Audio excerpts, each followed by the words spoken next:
एक दिन मैया सुनीति के मन में विचार आया कि बगैर पति के संसार में रहने से तो अच्छा है कि मैं अपने प्राणों को त्याग दूं। इस संसार का एक नियम है, ये दुनिया वाले बड़े अपस्वार्थी हैं प्यारे। पत्नी का पति है तब तक उसकी पति है, पति माने लाज है, और पति नहीं तो उसकी लाज भी नहीं है। जिस दिन पति की मृत्यु होती है उस दिन समझो कि उसकी लाज भी खत्म हो गई। एक विधवा स्त्री का संसार में रहना कितना मुश्किल है, ये उन्हीं से जाकर के पूछो कि उनके दिल पर क्या गुजरती है। विधवा औरत, लाचार औरत, पति जब तक जीवित हो कहीं भी बैठे किसी के घर जाए लोग उस पर उंगली नहीं उठाते, कोई कुछ नहीं कहता, क्योंकि तब उसकी लाज है, उसकी पति है। और पति के मरने के बाद लाचार औरत बेचारी अगर बाजार में, क्योंकि अगर जिएगी तो खाएगी, और खाने के लिए पेट के लिए बेचारी अगर बाजार में भी कुछ सौदा खरीदने जाए तो ये दुनिया वाले कहते हैं कि देखो कुलक्षणी है, उल्टा है, मुंह उठा करके न जाने कहां कहां घूमती है, पति के मरने के बाद इसका राज्य हो गया। और बेचारी अगर किसी से सामान भी मंगाए तो लोग कहते कि यही सामान क्यों लाता, इसका लगता कौन है, ये इसका है कौन। लाचार औरत का कोई नहीं होता प्यारे। इससे अच्छा पत्नी वही है, भाग्यशाली औरत वही है जो पति के हाथों से मुख अग्नि प्राप्त करे, वरना बेचारी औरत का संसार में रहना बेकार है। बड़े मुश्किल से जीवन को यापन करती है, ये घड़ियां तिन तिन करके जीती है। विधाता ऐसे दिन कभी किसी को न दिखाए। यदि जोड़े को अधूरा करना है तो उसमें से पहले पत्नी को मारे, पत्नी के प्राण ले, लेकिन पति को कभी न छीने,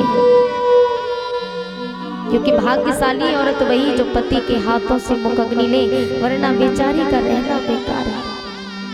और उसकी तो भगवान ने, उसकी तो बिगड़ी ही गई, लेकिन दुनिया वाले एक भी नहीं सोचते, इतना नहीं कि उसकी भगवान ने जब उसकी बिगाड़ दी, इसकी बिगड़ गई तो हम इसकी सहायता करें, लेकिन नहीं, आजकल लोग आनंद लेने लगे हैं, कोई किसी का नहीं है संसार में प्यारे।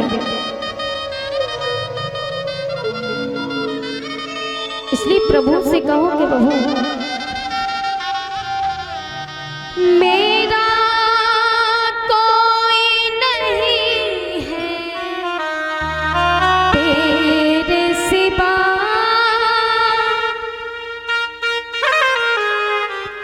अब किसके सहारे जी पाऊं।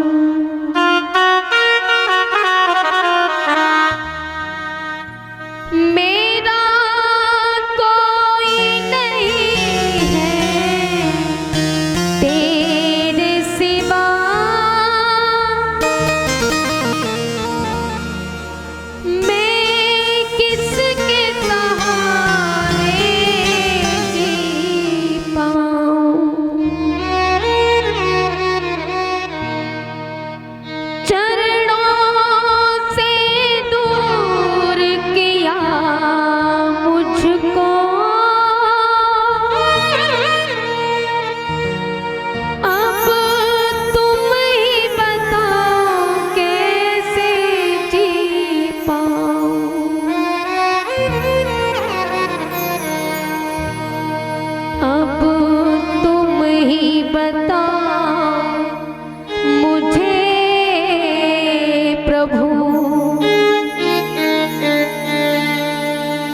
प्रभु से कहो कि प्रभु इस दुनिया में अब हमारा आपके सिवा कोई नहीं है। प्रभु से कहो कि ये दुनिया मतलबी है, सब साथ देकर के सब साथ छोड़ जाते हैं, लेकिन प्रभु सिर्फ आप ही हो।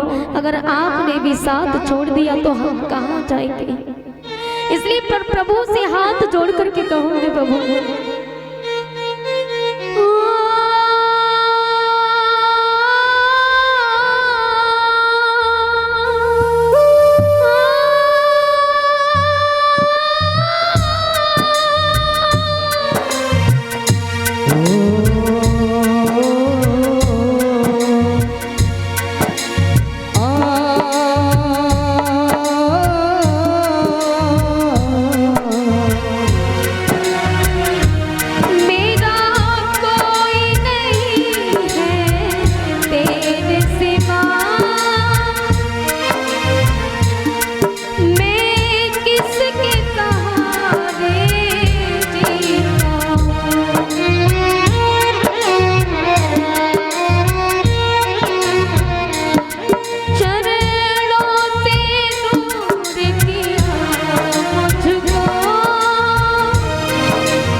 माँ ऐसी होती है, अपनी औलाद के कारण सब कुछ करने के लिए तैयार हो जाती है। माँ को यदि अपने अगर कलेजा भी निकाल करके रखना पड़े ना औलाद के सामने तो वो भी निकाल के रख देगी, लेकिन बेटा माँ की कदर नहीं करता, दिन दिन के रोने के लिए छोड़ता है। अरे जिस माँ ने आपको पाल पोस करके इतना बड़ा कर दिया, आप उसी माँ को रोने के लिए छोड़ देते हो। एक बार अपनी माँ के पास जैसे आप अपनी पत्नी से पूछते, जैसे आपकी पत्नी अगर रूठ जाए तो आप तब तक दम नहीं लेते जब तक उसको मना नहीं लो। एक बार माँ के पास बैठो और माँ से पूछो कि माँ तुझे किस बात की परेशानी, तू दुखी क्यों है, तू क्यों रोती है। माँ से जाकर के पूछो। माँ पर इतना अत्याचार लोग करते मैंने अपनी आंखों से देखा है। एक माँ के दिल पर क्या गुजरती है ये मैंने अपनी छोटी सी जिंदगी में देख लिया। भगवान सारे दुख दे लेकिन माँ बाप को कभी ना रुलाए।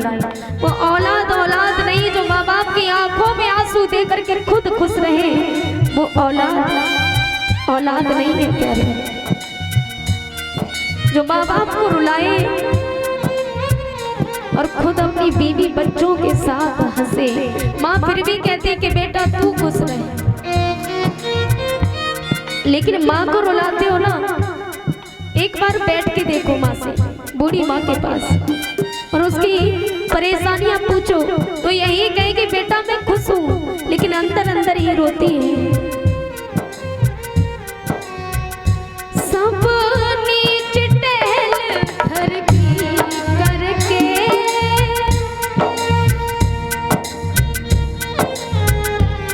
मैं अपना फर्ज निभाऊंगी।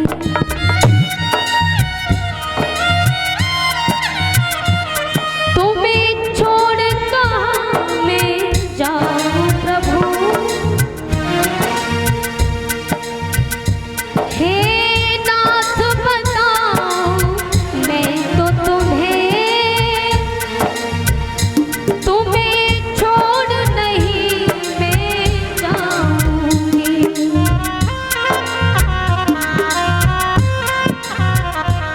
मेरी इच्छा यही है प्रियवर, मेरी इच्छा यही है प्रियवर, सब जीवन यही बिताना है, चरणों में रख लो नाथ मुझे,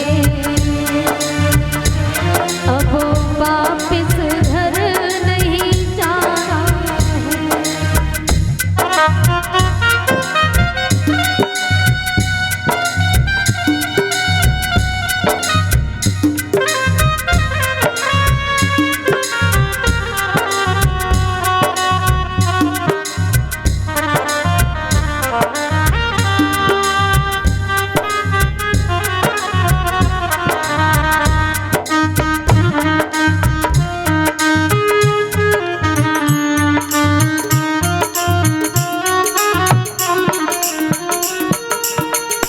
मेरा कोई नहीं है तेरे सिवा,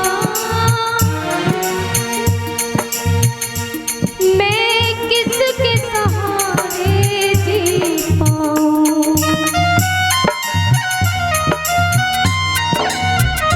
मेरा कोई नहीं है तेरे सिवा,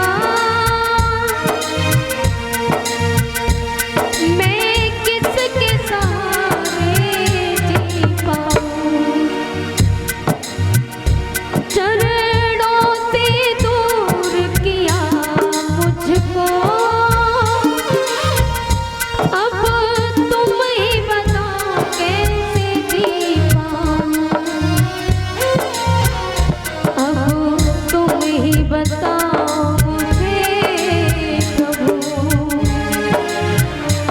अब तुम ही बताओ मुझे प्रभु, मुझे किधर कहाँ मुझे जाना है, चरणों में रख लो नाथ मुझे,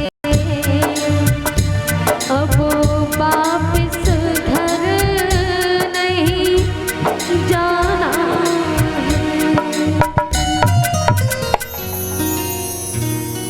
चरणों में रख लो नाथ मुझे,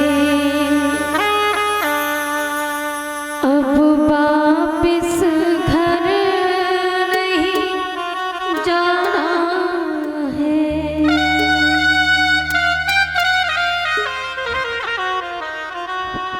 आज मैया सुनीति सोच रही है कि संसार में बगैर पति के रहने से तो अच्छा है कि मैं अपने प्राणों को त्याग दूं।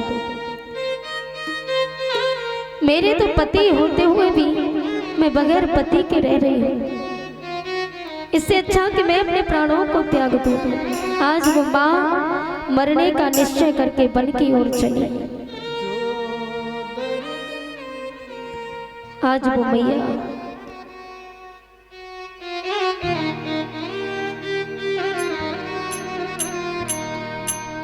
मरने के लिए जिस समय वन में चली,